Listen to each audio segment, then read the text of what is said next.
warahmatullahi wabarakatuh. Perkenalkan, nama saya Anissa Salsabila dengan nomor pokok mahasiswa 101230339.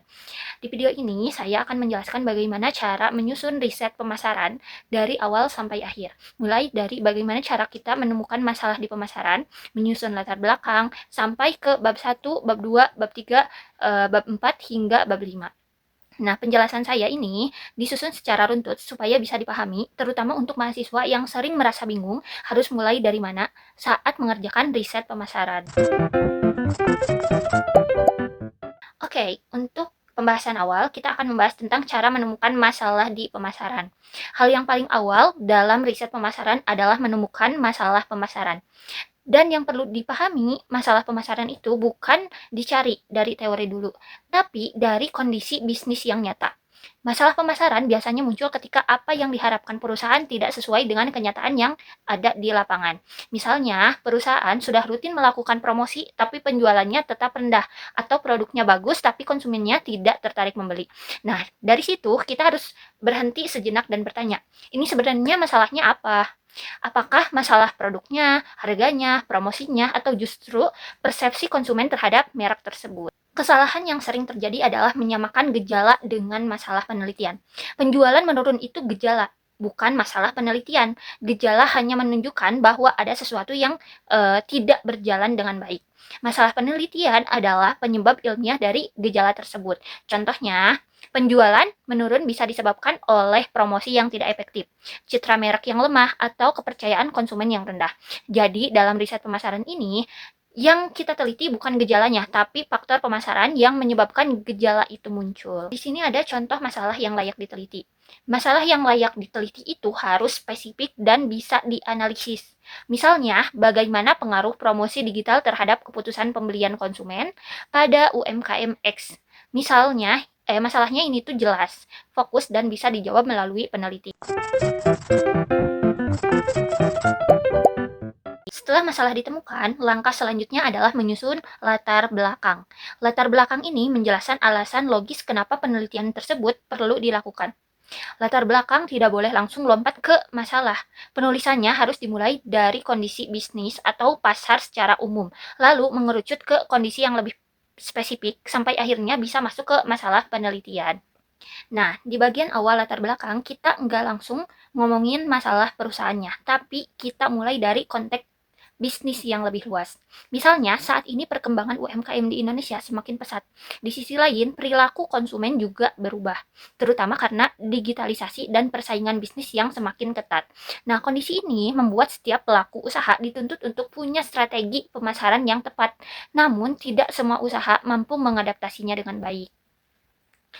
Nah, penelitian ini dilakukan bukan tanpa alasan, tapi disadari oleh dua pertimbangan utama, yaitu alasan ilmiah dan alasan praktis.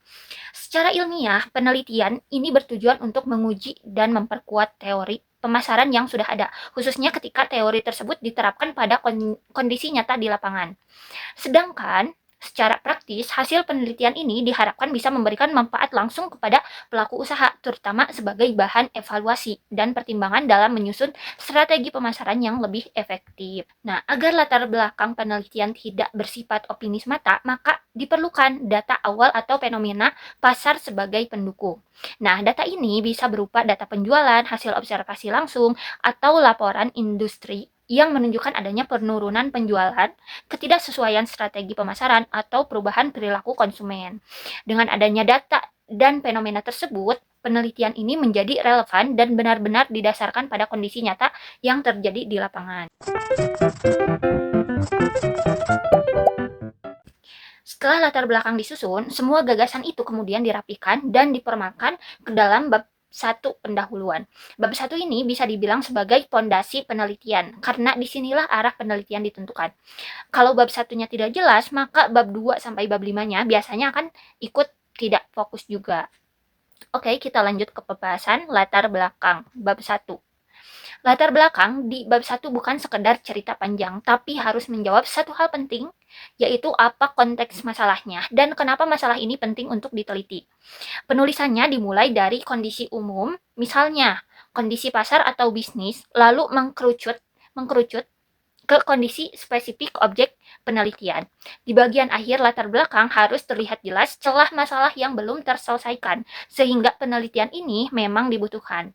Nah, di sini peneliti menunjukkan bahwa masalah yang diangkat bukan sekedar asumsi, tapi berdasarkan kondisi nyata dan ada data pendukung.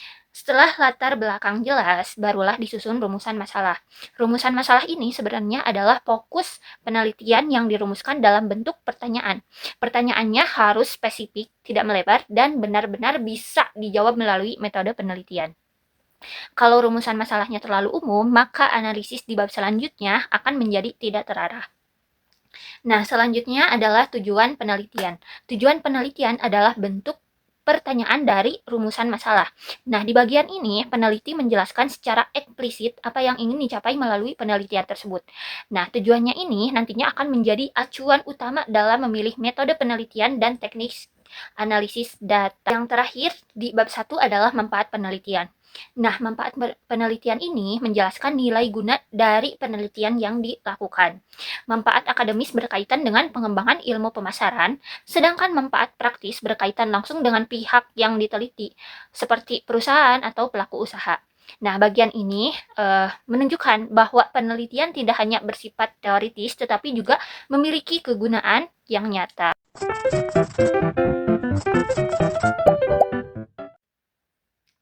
Bab 2 atau tinjauan pustaka ini mempunyai peran yang sangat penting dalam sebuah riset pemasaran. Kalau di bab 1 kita menjelaskan kenapa penelitian ini dilakukan, maka di bab 2 kita menjelaskan penelitian ini berdiri atas teori apa. Nah, dengan kata lain, di bab 2 ini berfungsi sebagai fondasi ilmiah yang menghubungkan masalah di lapangan dengan konsep dan teori pemasaran. Oke, yang pertama cara memilih teori pemasaran yang relevan.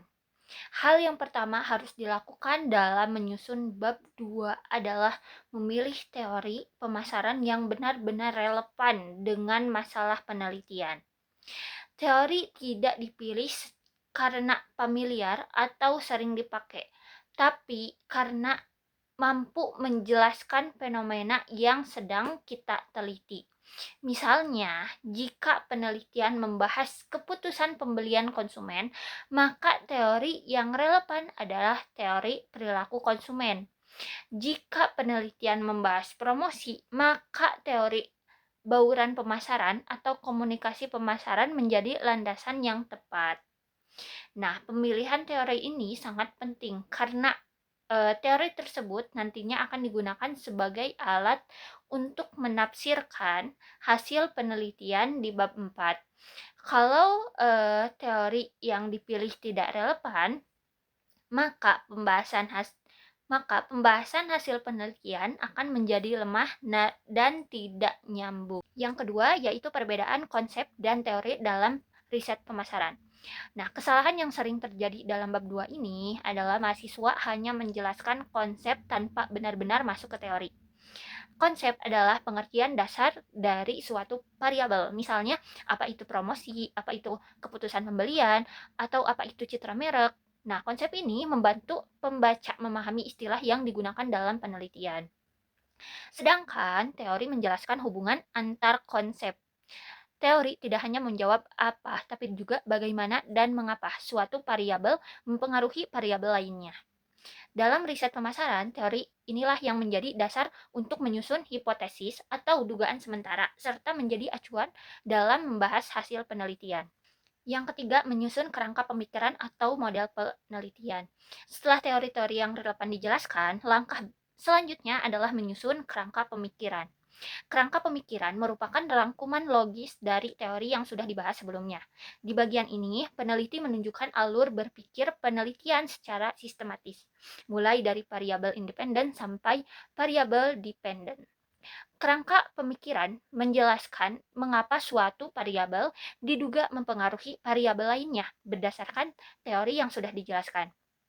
Biasanya, kerangka pemikiran disajikan dalam bentuk model atau diagram, misalnya hubungan antara promosi sebagai variabel independen dan keputusan pembelian sebagai variabel dependen.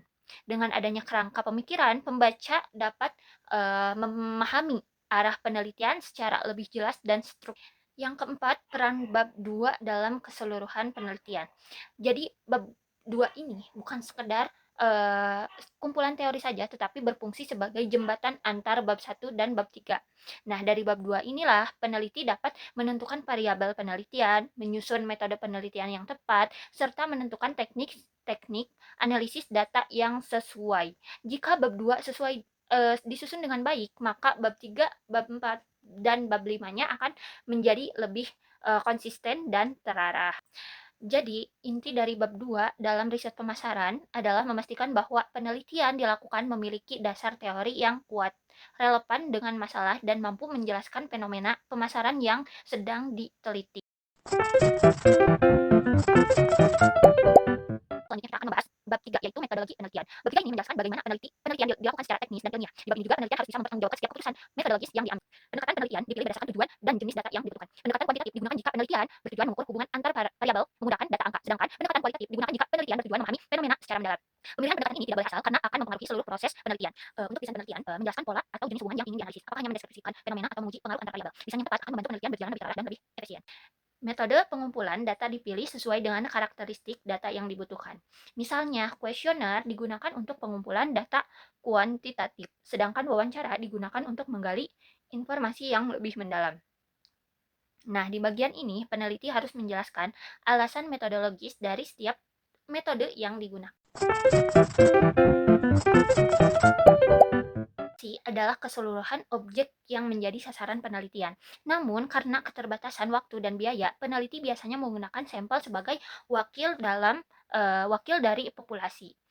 Nah, pemilihan sampel harus dilakukan dengan teknik sampling yang tepat agar hasil penelitian dapat digeneralisasikan secara ilmiah. Nah, jumlah sampel juga harus logis dan sesuai dengan kebutuhan analisis data. Teknik analisis data dipilih berdasarkan jenis data dan tujuan penelitian. Analisis data inilah yang nantinya akan menjawab rumusan masalah secara ilmiah. Jika teknik analisis tidak sesuai, maka hasil penelitian bisa menjadi bias dan tidak valid. Nah, yang pertama, hubungan konteks bisnis dengan masalah. Nah, di bagian awal latar belakang, kita enggak langsung ngomongin masalah perusahaannya, tapi kita mulai dari konteks bisnis yang lebih luas. Misalnya, saat perkembangan UMKM di Indonesia semakin pesat, di sisi lain perilaku konsumen juga berubah, terutama karena digitalisasi dan persaingan bisnis yang semakin ketat. Nah, kondisi ini membuat setiap pelaku usaha dituntut untuk mempunyai strategi pemasaran yang tepat, namun tidak semua usaha mampu beradaptasi dengan baik. Nah, dari kondisi umum inilah yang kita masuk ke kondisi spesifik perusahaan atau objek penelitian yang ternyata mengalami masalah pemasaran tersebut. Yang kedua, alasan ilmiah dan praktis. Kita masuk ke bagian ini dengan transisi yang halus. Penelitian ini dilakukan bukan tanpa alasan, tapi didasari oleh dua pertimbangan utama, yaitu alasan ilmiah dan alasan praktis. Alasan ilmiah, secara ilmiahnya penelitian ini bertujuan untuk menguji dan memperkuat teori pemasaran yang sudah ada, khususnya ketika teori tersebut diterapkan pada kondisi nyata di lapangan. Sedangkan secara praktis, hasil penelitian diharapkan bisa memberikan manfaat langsung bagi pelaku usaha, terutama sebagai bahan evaluasi dan pertimbangan dalam menyusun strategi pemasaran yang lebih efektif. Yang ketiga, peran data awal atau fenomena pasar. Masuk ke poin ini, biar latar belakang kita kelihatan kuat.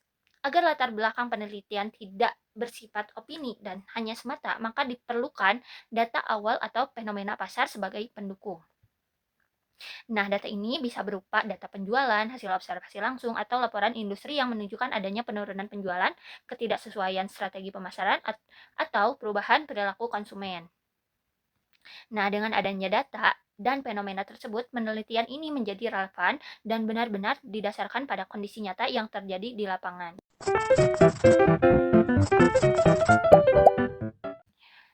Setelah metodologi penelitian dijelaskan di bab 3, maka pada bab 4 ini kita masuk ke bagian inti dari penelitian, yaitu hasil penelitian dan pembahasan. Apa isi bab 4? Nah, di bab 4 ini berisi hasil pengolahan data yang telah dikumpulkan dari responden atau objek penelitian. Data ini tidak lagi berupa data mentah, tetapi sudah diolah sesuai dengan teknik analisis yang dipilih sebelumnya.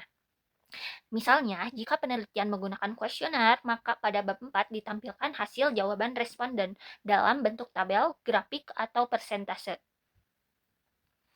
Perbedaan hasil dan pembahasan. Dalam bab 4 ini terdapat dua bagian utama, yaitu hasil penelitian dan pembahasan.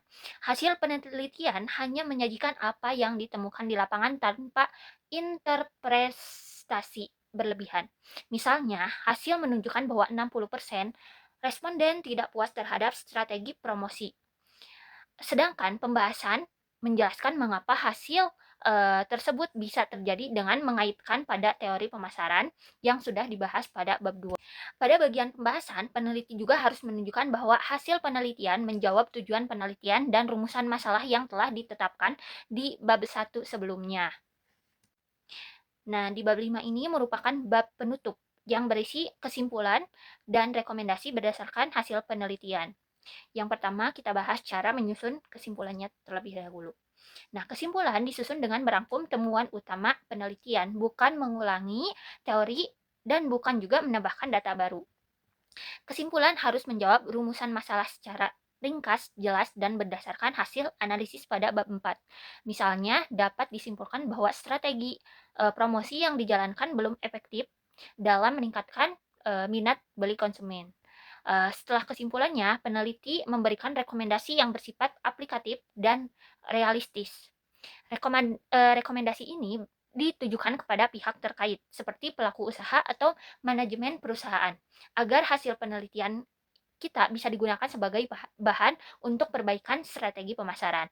Contohnya, misalnya perusahaan disarankan untuk meningkatkan promosi digital melalui media sosial karena berdasarkan hasil penelitian konsumen lebih responsif terhadap media tersebut. Selain rekomendasi praktis, bab 5 juga dapat membuat saran bagi peneliti selanjutnya, seperti menambahkan variabel penelitian atau memperluas objek penelitian. Jadi, bab 4 itu berfokus pada penyajian dan pembahasan hasil penelitian, sedangkan di bab 5 ini berisi kesimpulan dan rekomendasi yang disusun berdasarkan temuan penelitian. Nah, kedua bab ini menunjukkan bahwa penelitian tidak hanya berhenti pada analisis data, tetapi juga menghasilkan kesimpulan dan solusi yang tentunya bermanfaat.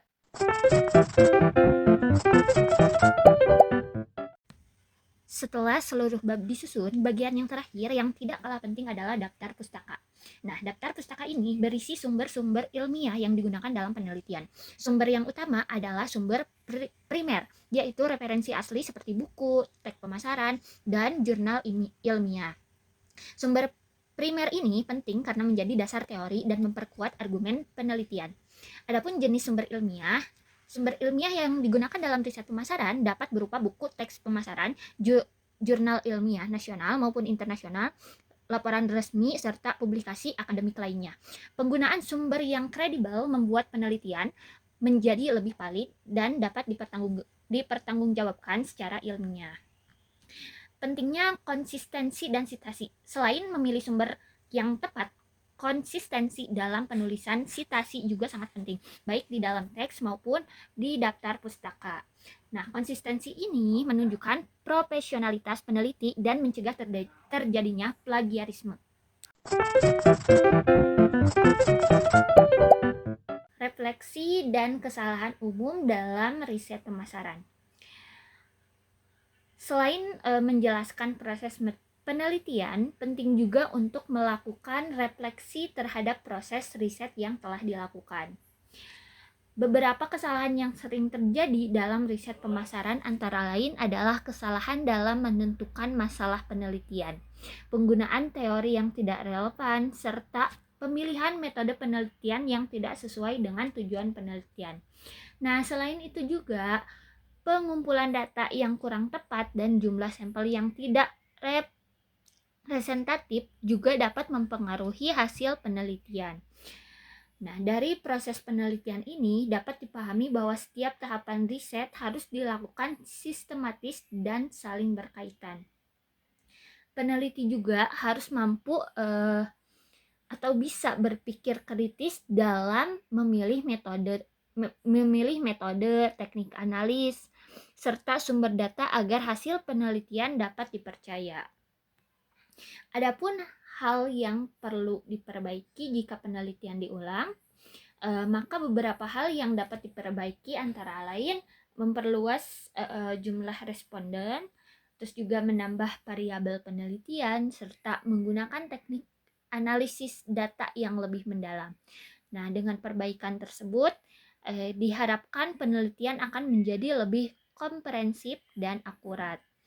Nah, melalui refleksi ini, peneliti menyadari bahwa riset pemasaran tidak hanya menuntut kemampuan teknis, tetapi juga ketelitian, konsistensi, dan pemahaman konsep yang baik. Sebagai penutup, dapat disimpulkan bahwa riset pemasaran merupakan proses yang sistematis dan saling berkaitan tentunya. Dimulai dari menemukan masalah pemasaran, menyusun latar belakang, hingga menghasilkan kesimpulan dan rekomendasi yang berbasis data. Setiap tahapan mulai dari bab 1 sampai bab 5 memiliki peran yang penting dan tidak bisa dilewati. Karena kesalahan di awal penelitian akan berpengaruh pada hasil akhir. Nah, melalui riset pemasaran yang baik, pelaku usaha dapat memahami kondisi pasar, perilaku konsumen, serta menentukan strategi pemasaran yang lebih tepat dan efektif. Nah, oleh karena itu, riset pemasaran bukan hanya bersifat akademis, tetapi juga memiliki manfaat praktis dalam membantu pengambilan keputusan bisnis. Mungkin demikian penjelasan mengenai cara menyusun riset pemasaran dari awal hingga akhir. Semoga penjelasan ini dapat memberikan pemahaman yang jelas dan tentunya bermanfaat bagi pemirsa yang menonton video ini. Mungkin cukup sekian dari saya, kurang dan lebihnya saya mohon maaf. Wabillahi taufiq wal hidayah. Wassalamualaikum warahmatullahi wabarakatuh.